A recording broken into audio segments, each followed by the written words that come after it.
Hello, hello. Hello, hello. Can you hear me? Just waiting to see if everybody can hear me. If we are connected. Yes, we are live. Hello, everybody. Hello. Hello. Let me see. Let me go to my live stream. Hi. Video's live. Okay, we're live. Hello, everybody. Great. Can everybody hear me okay? Can you see me okay? Yes? I hope so. Happy Sunday, everyone. Thank you. Hi, Ali. Hi Nan, hello, and thank you so much for my likes. We're over 5,000 likes on this page now, everybody. Yay! I'm so happy, it's wonderful. I'm so pleased that everybody loves my lessons. It's great. Okay, first of all, if this is your first time here, hello, my name is Alison. I am the host of the English lessons from Engli-teach. Engli-teach is part of Leading Languages, which is an international education business to help spread English and the learning of languages all over the world. We teach lots of people all over the world, lots of different languages. I am a teacher specialising in English and French. So welcome to the live lessons.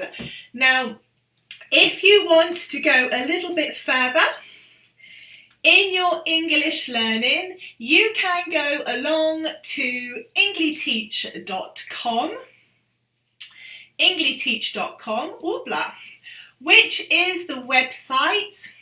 And if you subscribe to the website, you will be able to get a free book which I have written, and it's all about helping people to learn a language or learning English a lot easier.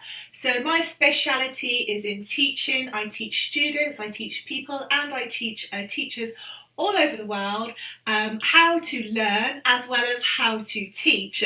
So this book is ideal for learners of English because it's a little mix of you being the student and also you being the teacher for you, because it's all about working on yourself to learn English really well. I am from London, so I'm a British English native speaker and I love teaching. Okay, alright, let's get on with the lesson. So today I decided that I thought it would be a really nice opportunity to learn a few more phrasal verbs. Phrasal verbs are everywhere in English and you really need to understand them because they can be used in different ways. So a phrasal verb is a verb and often a preposition which mean different things. When they're put together, they make a phrasal verb.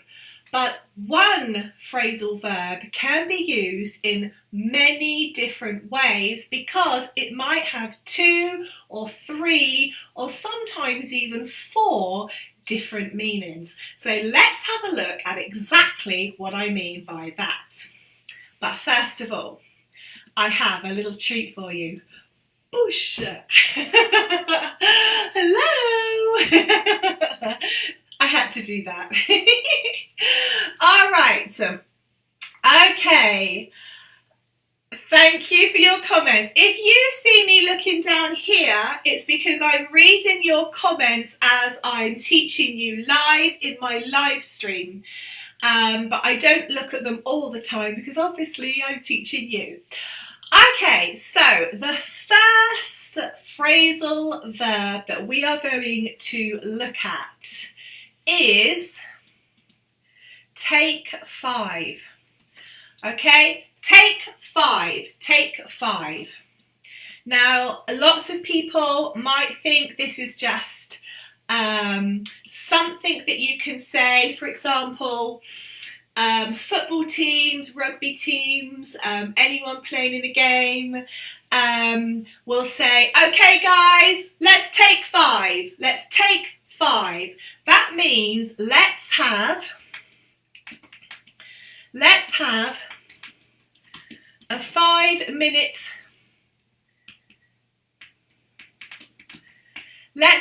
5-minute break. Okay, let's take 5, let's have a 5-minute break. Now, like I said, this is often used in teams, okay, so sport, when people are playing rugby, football, American baseball, anything like that.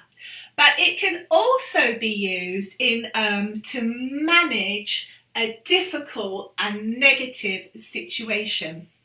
For example, imagine that there are 2 people having a really bad fight, arguing, and the police are called, and the police might come along, separate the people and go, right, that's it, take 5. In this way, this is more of a warning. It's a warning and it's an instruction.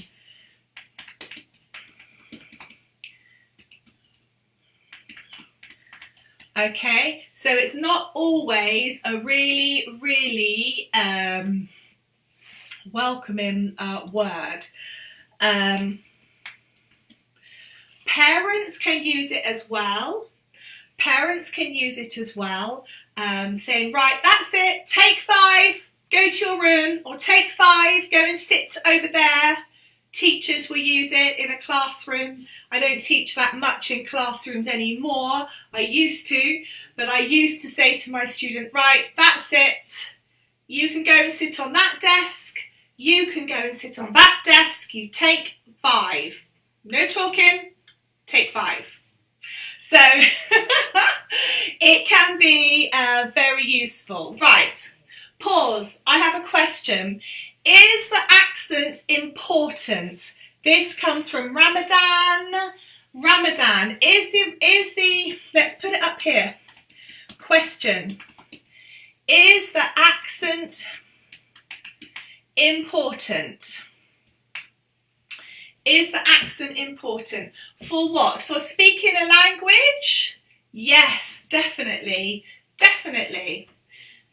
Okay, if you go after this video, I will drop a link of one of my videos about cardinal vowels, okay?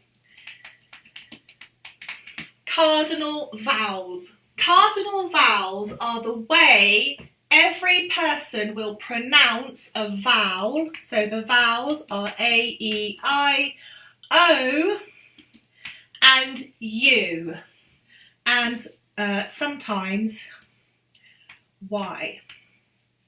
Okay, this is quite important actually, so I will explain this briefly. Now, your tongue is this, okay? The vowels are rolled off the tongue at different parts. Let me draw this out. Imagine this is your tongue. And across the tongue, you have different lines here, technically, invisible lines. And your A might be pronounced here if you come from Egypt. If you come from England, the A might roll off the tongue here. Now, why this is important is because it creates and pronounces a different sound. So I say A, you might say eh. Now that sounds to me like e. So pronunciation is very important. I always get my students to practice regularly, even adult learners, A, E, I, O, U. They are the general speech elements and the speech sounds of the English language. If you don't pronounce these properly, all of your words will have little bits in them that aren't quite right.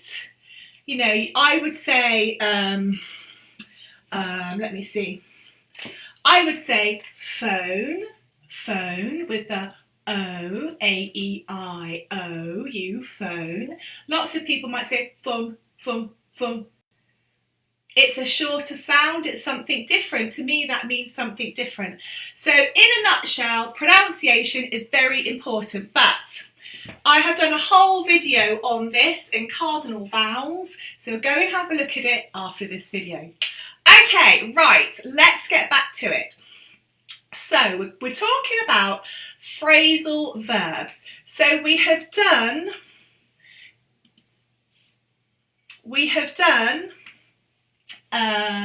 take 5. Now we're going to do take out. Okay, now we're going to do take out. Now obviously everybody knows take out as in take away food, yeah? Take away food. What's your favourite takeout, people? What's your favourite takeout? Tell me in the comments, what do you like to eat? What's your favourite takeout? Is it burgers? Is it burgers? Is it popcorn? What's your favourite takeout? Tell me. Is it Chinese food?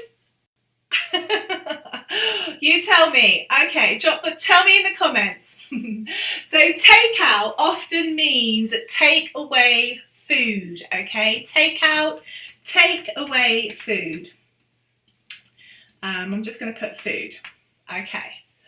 However, another way of using the phrasal verb take out is, let's just say you were cooking and you were putting something in the oven, like a chicken or a lamb or baking a cake. So this is the food that goes inside the oven, not on the top. That's the hob.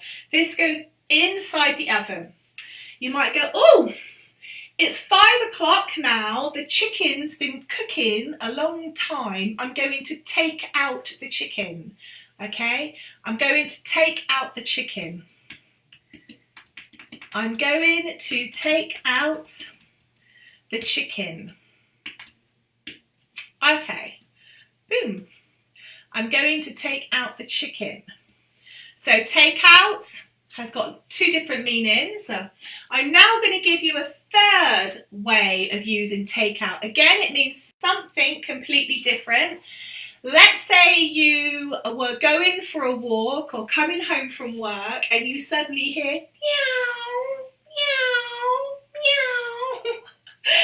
And you're looking everywhere and you see it's a little cat and it doesn't know where it is, it's lost. You decide to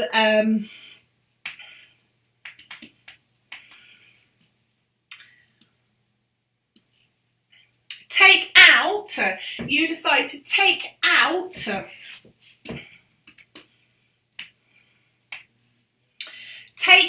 the, how can I describe this? You decide to take out, or I should say take in actually, let's do the opposite. Take in the cat. You decide to take in the cat.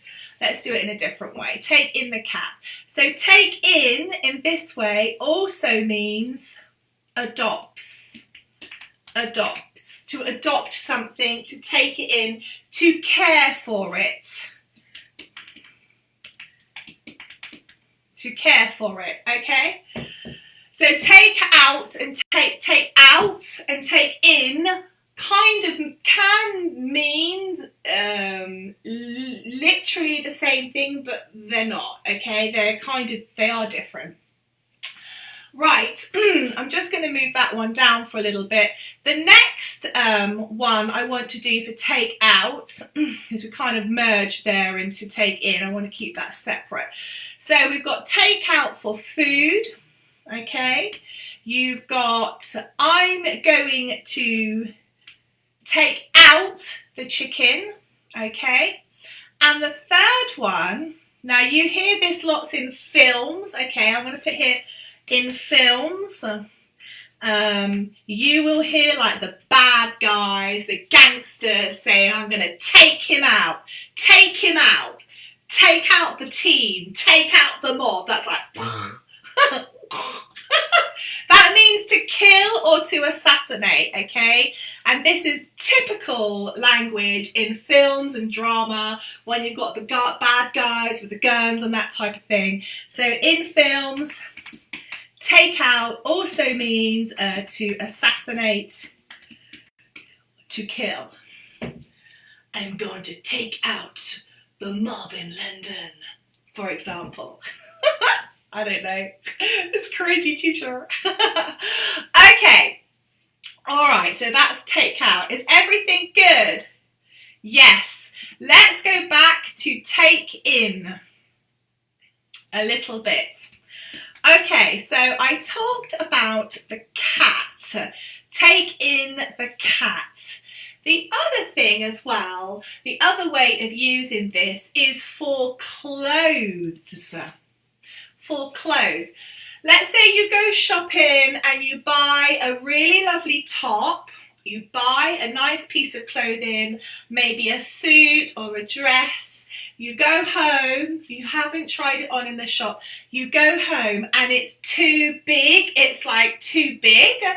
So you take it in. Take it in means to make it tighter. Take it in. Take in. So take it in. So we're talking about clothing. You would take it to someone. They would take it in. And this is make smaller. If you hear my dog barking, I'm sorry. Make smaller or make tighter. Here you go. It's live. Dogs are barking. So take in is make smaller, make tighter, or take in a cat or a person or an animal to look after them, to adopt them. All right. Now let's look at, is it all good? Let's have a look at the live stream. Good. Now we're going to have a look at take over. Okay? Take over. Take over. Now take over means to take control over. Take control over. So often, let's say I have a small company, you have a big company, you want my company, so you buy all the shares for my company and you take over, you take control of my company. Okay? Another way this is used, so take control, I'm going to put company, business, shares, okay? Another way this is used is to take over. Let's say you're at work and you're doing your job and someone else who also does the same job as you isn't doing very well, or they have gone on holiday, or they are ill. Your boss might say to you, can you take over their duties for a while? Yeah, take over. So I'm going to put here boss, okay? So can you take over their duties for a while? So their duties are tasks that someone has to do for work, or, you know, if you're in the home, something like that. Okay? I might say to you, oh gosh, I forgot I have a hair appointment.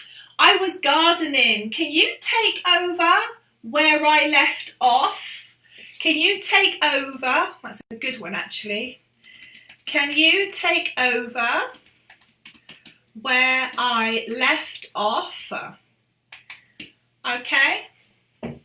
Any questions? Questions. If you have any questions, drop a comment so I know, okay, if you have any questions. All right, the next phrasal verb we're going to look at is take up. Take up. Take up can mean, The new chair in the spare room takes up a lot of space. Okay? The new chair in the spare room takes up a lot of space. Full stop. Okay, so takes up. So this can mean space. Takes up can relate to something, a spatial dimension and environment. But you can also use take up in another way. It's the new year. I'm going to take up learning Spanish, for example. Be better if it was English, of course. So I'm going to take up learning Spanish next month. I'm going to take up, what takes up here, and I'm going to take up learning Spanish. So the same phrasal verb has two very different meanings. Okie dokie. Is it good, good, good? All right. And the last one. I did say I was only going to do 5. I'm going to do one bonus one, okay? Take back. Take back. Okay.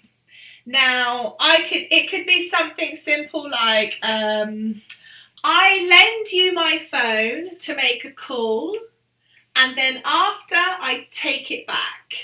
I take back my phone. This is one use. There are 2 that I'm going to tell you about today. So I lend you my phone, or I lend you my pen. You use it, and then I take back my pen. And I'm going to put take back my pen or phone, whatever I'm using. All right, and there's just one more way, and this is the last one I want to tell you about today. Let's say we were arguing. And I was saying really mean things to you, and you were saying really mean things to me. I hope not. But just say you did, or we did. And then after, we regretted it. So this regret means sorry. You know, if you regret something, you are sorry. Okay?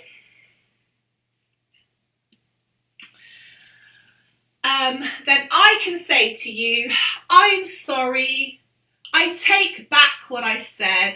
So that's literally taking back the words that I said to you. Taking back the words. So you can say, I'm sorry. I'll put it up here. I'm sorry, I take back the words that I said. And this is often the case, you know, with lovers, with girlfriends and boyfriends. They get passionate and they say all these horrible things to each other in the heat of the moment. That's a good idiom. In the heat of the moment. That's when they're angry. They say things they don't mean. In the heat of the moment, they say things they don't mean, and then afterwards they say, I'm sorry, I didn't mean that, I take back my words. However, I say, once you say a word, you are a slave to it. So it is important to think about what you're saying. In the ideal world, we want to spread happiness and kindness and nothing more. Okay. There we go, everybody. That's the end of our wonderful live lesson with Engli-teach. I hope you enjoyed it. Let me just see very quickly, have I got any comments? I can't see any comments. So hopefully everybody has found that useful and you liked it. as always, go along to Engli-teach.com. If you subscribe to the website, you can get a free book that I wrote, and this book teaches you how you can learn English, some top tips which I think you're going to find helpful. And I teach students and I also teach teachers how to teach all over the world. So this is quite a nice book because it's kind of being the student and the teacher. Because when you're learning by yourself, you have to be a little bit of both. It's an easy book to read. It's not long. I wrote it very, a short book just to help you. Is regular period singular? It's got a question. Is regular period of teaching? Do you mean, is there a regular live lesson? Is that what you mean? Thank you, Sharan. I'm Egyptian and I like your way in teaching. Thank you. I love Egypt, by the way. I visited it years ago. It's my favourite. I made a beautiful Egyptian wall hanging in velvets and beads. I might show it to you all one day. It's wonderful. I still have it. Egypt's a beautiful place. Wonderful place. Oh, lots of countries are, but I personally love Egypt. Okay. Thank you. I'm so pleased that you like my way of teaching. That's very beneficial to me. It's very helpful to me. Thankfully, I think it's the years of teachers just, helped me to deliver lessons that are useful and meaningful, because at the end of the day, you need to be able to learn English in a way that you can use it. So I'm grateful for that. Thank you so much. That does mean a lot to me. Thank you. Okay, everybody, I'm going to go now. Have a wonderful Sunday, and I will see you tomorrow for more live lessons. Have a lovely evening. Goodbye. Thank you. Goodbye.